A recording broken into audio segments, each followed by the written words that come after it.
வச்சுக்கிட்டிங்கன்னா 6 to 7 செவ்வாய் ஹோரை. 6:10க்கு சூரியோதயம் வருதுன்னா 6:10 to 7:10 அப்படின்ட்டு முதல் ஹோரையாக வரும் அந்த டயத்தில்.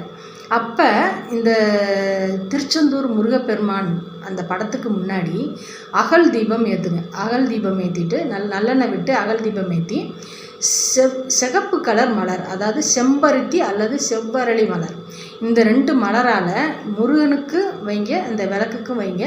வச்சுட்டு நல்லெண்ணெய் தீபம் ஊற்றி விளக்கேற்றுங்க. விளக்கேற்றி நீங்கள் வழிபட்டுட்டு வாங்க. முருகப்பெருமானை கும்பிட்டுட்டு வந்தீங்கன்னா தொடர்ந்து ஒரு 3 மாதம் குறைஞ்சது, இல்லைன்னா ஒரு 6 மாதமாவது தொடர்ந்து அந்த செவ்வாய் கிழமைகளில் விடாமல் அந்த செவ்வாய் குறையில் நீங்கள் வணங்கிட்டே வந்தீங்கன்னா நல்ல பலனை நீங்கள் காணலாம்.